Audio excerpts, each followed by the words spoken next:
We are live on YouTube and TikTok. The Lakers win 120 to 119 against the Indiana Pacers in Indiana in a game they should have won by more, but that does not matter today, chats. LeBron James, game winner. Tippin wasn't shooting well at all. Had a tough sled of things when it came. He started the game 0 of 6. Then he said offensive rebound. Luka Doncic goes for the floater on a game winner attempt down 1. Short. LeBron waits for it to come off, taps it with about 0.3, 0.4, and it drops in, and the Lakers are finally back in the win column. They finally beat an Eastern Conference team. Ethan, what's good in the chat? We're live on YouTube and TikTok right now, guys. What a game. What an absolute game. Austin Reeves with 24 points. Luka Doncic with 34 points. Rui Hachimura was 4 of 4 from 3. His return to the starting lineup was absolutely wonderful.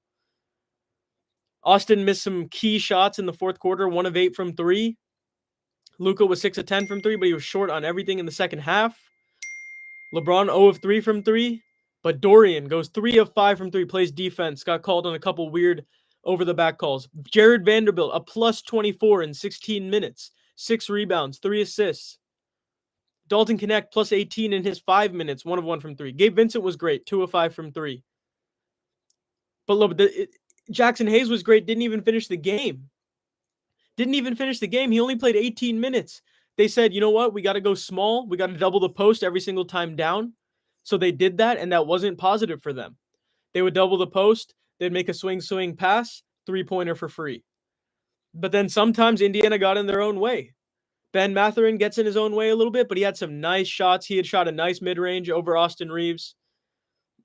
It was back and forth in the fourth quarter after they made their run. The Lakers decided to close with Rui, DFS, LeBron, Reeves, and Doncic. It was a good switchable lineup, although Luka, when the Lakers got up 6, man, do I have a bone to pick with Luka Doncic today, even though he had a fantastic offensive game. Let's 3 drives just go right by him. The first 2 were just, I don't even want to be there. You can walk by me now. Layup is yours. Third one was a 1v1 against Tyrese Halliburton, who hit him with his own move. Little bump at the elbow, put it up. Foul call is guaranteed because you got in the way, little blocking foul. And he made the floater, made the free throw. Lakers go down 1. But then the Lakers were resilient. Fully resilient. Luka missed after hitting a 3 off the catch from an Austin Reeves screen. He gets blitzed. They hit Vando in the middle. Vando hits Luka on the right wing. He was really good in catch and shoot today, a lot better than he was in isolation. The Lakers made calm and collected basketball plays, and you can't ask for more because they have not been doing that over the last 3 games. They played defense. My God, they actually decided to play defense. Just because they got exposed when they were doubling doesn't mean that they weren't playing defense throughout the game. You won't see it in the steals or blocks department. They had 8 stocks. The Pacers had 13. But the Lakers finally looked locked in as opposed to the last 3 games where they looked like they didn't even want to be there on the defensive side. They just wanted to try stuff on offense. I appreciate everyone liking, everyone commenting. What's good, chat? What a crazy game. We have Boston Phoenix on right now. Milwaukee Denver is tied. Boston is without Tatum. Milwaukee Denver is gonna absolutely indicate a lot for the Lakers' chances in the 3 seed. Right now, they're up to the 4. They're tied with Memphis, but they own the tiebreaker. They will face Memphis twice. Then the Nuggets are only half a game ahead of both of those teams. If they lose this game, the Lakers will fall into the 3 seed again. And then they got Chicago tomorrow, which is a huge game. Chicago tomorrow is a huge game. We just saw them absolutely whoop the Lakers on Saturday night. We were live for that. And it was absolutely heartbreaking because the Lakers looked like they didn't want to be there, and Chicago was shooting like they had sliders on. But a game in Chicago tomorrow, you have to come with that defensive intensity you came today against Indiana. You still gave up points. You're always going to give up points with this kind of a roster. Do think they should have played Jackson longer, but I can understand from the spacing, that you needed a shooter at the 5 because the Miles Turner was dropping so heavily or blitzing. Rui benefits from 2 threes that basically win the game. up until LeBron's game winner, which is absolutely huge for his morale, huge for everything that the Lakers have been going through. He's not shooting well at all. 5 of 5 from the free throw line helps. 0 of 3 from 3 just proves that he's short on everything. He's still coming back from that groin injury. 4 of 12 overall. Reeves and Luka shooting a majority of the times, 21 and 16 out of the 79 shots taken. That's 37 shots. And then it was spread well amongst your finishing guys. Dorian with 7, Gabe with 6, Rui with 5. You probably could see that go up to 8 in a regular game. He only played 28 minutes, but he played well. Jackson Hayes, 6 of 6. He was playing good defense too. The Lakers were once up by 9, I think, maybe 11. And then all of a sudden, the defense started to crumble again when Jackson Hayes was out and they had no rim protection. So they would do everything they could to stop the rim with guys like Nesmith and Mathurin and Nembhard and Obi Toppin getting threes. The Lakers held Tyrese Halliburton to 1 of 9 from 3, which is very similar to his former, not Olympic, but FIBA teammate Austin Reeves, 1 of 8 from 3. Mathurin shot a lot. He clearly had a lot to prove. Did okay. 23 points, 5 rebounds, 2 assists, but 43%, ultimately taking a couple bad shots. You know, it is what it is. It is what it is. You have to be more efficient. Nembhard was efficient. Miles Turner was efficient. Nesmith was efficient. Siakam was efficient. But the reason he's coming off the benches is he's not efficient yet. But he can be so good in this league. Also, shout out those Ben Shepherd minutes. Those were great for the Lakers. Minus 23. That was around the same time Connect was in. TJ McConnell only played 12 minutes. I thought he played pretty well. I think the Pacers, when Halliburton was out, they came back from maybe 10 to 2. And that's because their defense was way better. Way, way better than it had been all game. They're long. They're switchy. They can fly out to the 3-point line. Siakam's a big body on the wing. Miles Turner doesn't really rebound, even though he had 12 rebounds today. So contradictory, but in general, he's not a high rebound guy. But against the small Lakers, he got a couple. But you bring these guys out on the perimeter, the Lakers realized, okay, we can't go at Siakam anymore. If we go at Nembhard, they're just going to double. Halliburton's not even in. Nesmith's a good defender. So we're going to put Miles Turner in pick and roll because he wants to drop so bad or double so bad. Miles Turner had a great stop on one of the Lakers' fast breaks where Austin Reeves had a clear lob. He had a clear lob to LeBron James or Jackson Hayes, whoever he wanted, but ultimately did not get it down because Miles Turner put a fingertip on it, which was absolutely ridiculous. Very impressive stuff from Miles Turner. We talked about Luka giving up 3 straight possessions. This is the LeBron game winner that you guys are seeing on TikTok right now. That's the screenshot. Stephen A today was hilarious. I think we got to talk about that just a little bit for like 30 seconds. Stephen A said he would have swung on him if LeBron decided to slap him or something, which is a crazy hypothetical because why would LeBron do that? That's just a misjudgment of his character. But yeah, Tubba says Steven would have got rocked. That is 100% true because that is not a fair fight. Then he came out and tweeted during the game when it was a close game, I think hoping the Lakers would lose. Ultimately, they do not. They came out on top thanks to LeBron James, thanks to the Jarris Walker lack of a box out. Can we boycott Sass? He's been whack. If you decide to do that, ESPN's got to be off of your list, and you got to be very, very meticulous in who you pick, who you're going to watch. Today, we saw Pat McAfee and LeBron's episode get released. That was great for media, great for a lot of former athletes and their media, because now it proves what can be done. Pat McAfee is one of the best interviewers in the game right now because he knows exactly what he's talking about, and he comes from an understanding of being a professional athlete, which is just different for the rest of us. Including a Stephen A. Smith who played in college. But he is there to make clicks happen. He is there for Twitter engagement. He's there for ESPN ratings and Disney's bottom line. So what we're going to see out of that company is going to be completely different than ethical basketball analysis. And hating is good for the brand. Hating is very good for the brand, especially in his phase. Because look, Skip Bayless made a whole life off of this. Yeah, he did have a great game, Conscious Screaming. Great passes and defense all night, 100%. 13 rebounds, 7 assists. That's where he made his impact felt. The defensive end, rebounding, boxing guys out. He had more rebounds than Miles Turner, and ultimately gets the last rebound that was the most important because Jarris Walker wouldn't box out, which is phenomenal for the Lakers. You never know if a floater is going to go in. A floater is a good shot, but it's not a layup, and LeBron was ready. Tubba says Luka played good. I'm a Lakers fan. Hope. There's definitely hope, Tubba. They have proven what can be done when they decide not to play defense. They look like a grade B team, but when they played like tonight and they played over that 12-2 stretch or 8-0 stretch, they were the best defensive team in the league because they were switching everything. Everyone cared. Luka looked like a guy that wanted to prove himself, but then on certain possessions, even tonight, he just let guys walk by him. So that's something they're going to have to figure out for the playoffs, and I know they will. Especially Saturday against Memphis. My God, you cannot fumble that matchup. That is going to be so important. I can understand sitting some guys tomorrow in hopes of rest for Saturday, but ultimately that hasn't been good for their rhythm. That has not been good for their rhythm altogether because they come back and they look flat and there's always an issue. So I hope all Lakers play tomorrow in Chicago, get the W, make up for what happened on Saturday.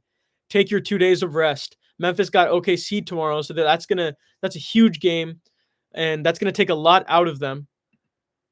So you got to win yours. Memphis is gonna try and win theirs, but I assume OKC gets win number 61, and then you have a huge, potentially 45-28 versus 45-28 or 44-29 type game on Saturday.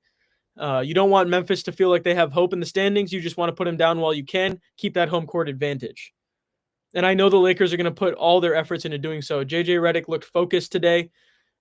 He looked locked in, and the Lakers were really going through it. He said over the last 3 games, which is completely true. It may be injury related, but it was mainly rust related. Guys didn't look right. But ultimately, when the games matter, this team steps it up.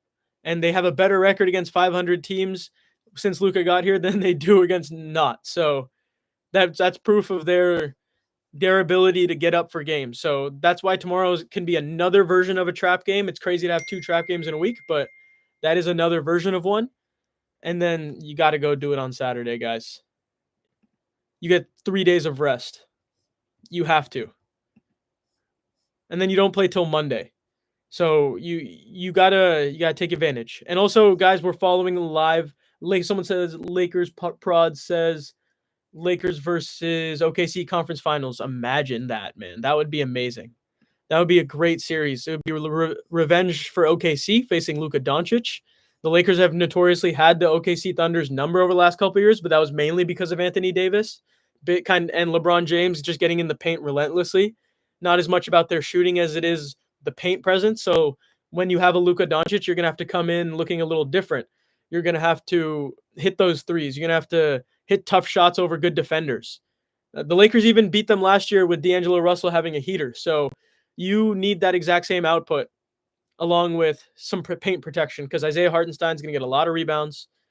Chet Holmgren playing weak side help as opposed to on the ball changes things, especially when the Lakers don't have one big to throw at him except for Jackson.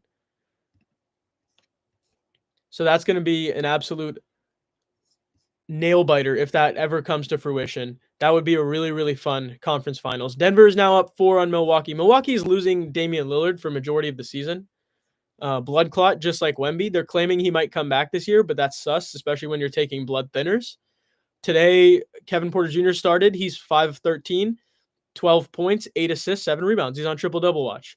And Ryan Rollins, his backup, 6 points, 2 steals, which is very important, 2 assists, 1 rebound. So the point guard position is getting decent production. Gary Trent, 4 of 13 after absolutely lighting up the Lakers the other day. Taurean Prince, former Lakers, 6 of 6 from the field against the Denver Nuggets and 3 of 3 from 3.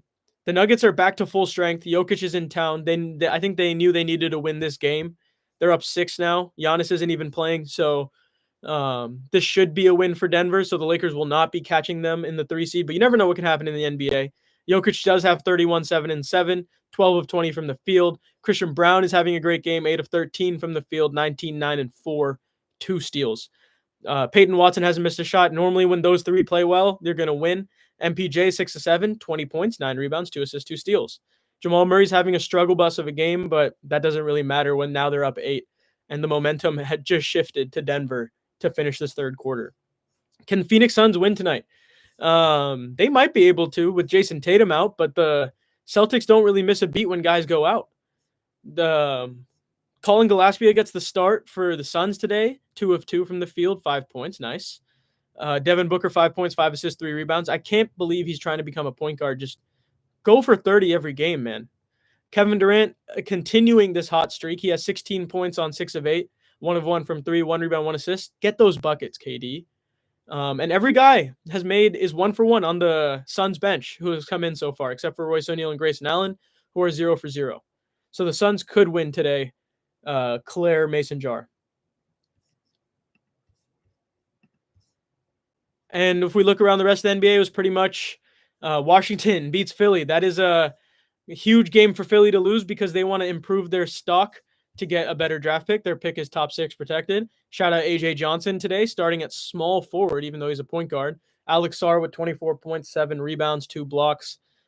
Justin Champagnie, 18 and 10. Him and his brother have been balling this year. Jordan Poole, 18 and 7. They get the dub over Philly, who only had Quentin Grimes go for 22, Yabusele 21, Justin Edwards, 19, 10, 5. That's a great game. 5 steals. But ultimately, they don't have anyone right now. Like Marcus Bagley and Philip Wheeler are playing legitimate minutes for their team. So Washington gets that dub. The Clippers beat the Knicks. Knicks still without Jalen Brunson, so that's kind of an expected win for the Clippers. Cat goes crazy, 34 and 14. OG with 28, but you don't get enough from Bridges. And ultimately, you can't stop Harden or Kawhi, 29 and 27. And Zubac's 18, 10, 2 steals, 2 blocks, 2 assists. Still cannot believe he was traded for Mike Muscala and Michael Beasley. And then Toronto beats Brooklyn. That doesn't really matter for the bottom line for anything. Toronto just is going to fall into the 8th to 10th pick. Orlando Robinson, who I've gotten to see up close and personal in the G League, 23 points, 12 rebounds, 3 assists. Wow. Starting today for Toronto in only 24 minutes. That's ridiculous for a guy who was playing in the G League just a year ago. Cole Swider playing minutes for Toronto today. Got called out of the Lakers G League team from yesterday because he started. So now he's a Raptor, 7 points. Jonathan Mogbo, USF alum. Shout out Dons. 16 points, 7 rebounds, 5 assists. The Toronto Raptors are playing good basketball with anyone that goes out there. Scotty Barnes just needs to give you 15, 7, and 5, apparently. But they were facing Brooklyn, who have just been playing D'Lo, Keon Johnson, Noah Clowney, Zaire Williams, Nick Claxton into the ground. Trendon Watford, who was telling Tyrese Halliburton he's having a down year, 4 of 8. And, Maxwell Lewis, who we have interviewed on this channel chat for the YouTube channel. It's on my TikTok. We've interviewed Maxwell Lewis last year as a Laker. Very exciting times when he was with the not South Bay, but he was with the Lakers Summer League team. My brother shot the interview. It was great. Best of luck to him. I thought he broke his leg, but he came back in the same year. 5 points, 4 rebounds. Hopefully he can make it. Well, that's the NBA, but let's review a couple more things before it's going to be a short live today, but let's review a couple more things about today's game for the Lakers game. Luka Doncic, we have to address his habits because he is certain habits away from becoming the best player on the championship team. If he wants to do that, he needs to get stops when it matters most. It doesn't yes, those stops that he got in the first half and in the third quarter, those were huge. But if you want to be finals MVP, if you want to be the guy, if you want to be, if you want to get over that hump and beat Boston or Cleveland, whoever you have to face, OKC, whatever it takes, you need to get stops no matter what the score is with 2 minutes left. Because teams can do anything on the basketball court these days. Almost everyone can shoot from 3. You can't just let guys drive right by you because you're tired, because you ran down a couple times. I know Luka has lost 20 pounds. He's clearly in shape physically. It's just about cardio shape at this point. Are you willing to take those extra breaths and extra blows at the end of a game in order to guarantee winning it, as opposed to letting it come down to the final moments? Because The reason the Lakers went down is because they were up 6 and Luka just let guys go right by him, and that's not acceptable.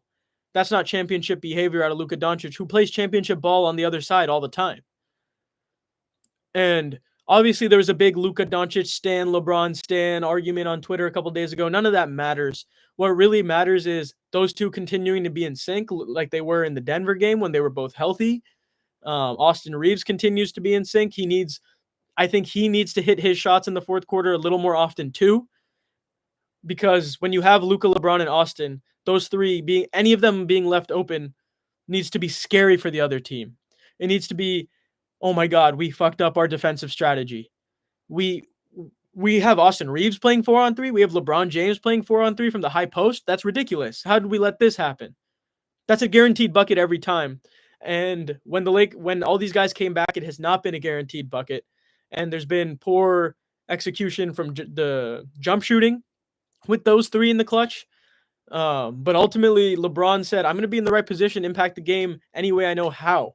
That's how young kids who not can't shoot, but young kids that aren't shooting well have to realize that, hey, how do I impact the game as much as humanly possible if I can't shoot right now? You do what LeBron James did. You wait on that floater. You wait on any shot that would have gone up from Luka because he hit it. He passed it to Luka on purpose. Lakers did not call a timeout with 10 seconds to go. Most of the time, a coach will not call a timeout. Let the players figure it out. That's a rhythm moment. If you take them out of their rhythm, you let the defense get set. You could get put in a tough position. Luka takes it down. Kind of had LeBron earlier. Hits LeBron in the corner. LeBron hits him back on the left wing. He blows up his defender. Drives by him. Short floater. Jarris Walker's not boxing LeBron on the right side, and I think Reeves is boxing someone out on the left side. Misses the floater short. LeBron's just in the perfect position. He says, you know what? No matter what happens, I'm going to rebound. No matter what happens, I'm going to try and get this up. And if he makes it, he makes it. That's a game winner for Luka. But if he doesn't, it's a game winner for me. And this is LeBron's 8th buzzer beater as a professional in the NBA.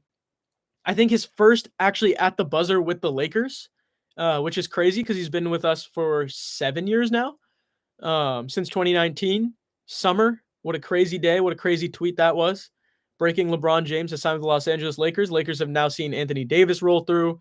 Draft picks like Brandon Ingram, Julius Randle, Jordan Clarkson, Ivica Zubac, Lonzo Ball, Kyle Kuzma, Taylor Horton-Tucker, Alex Caruso, now Austin Reeves, and then now Anthony Davis, and now they have Luka Doncic.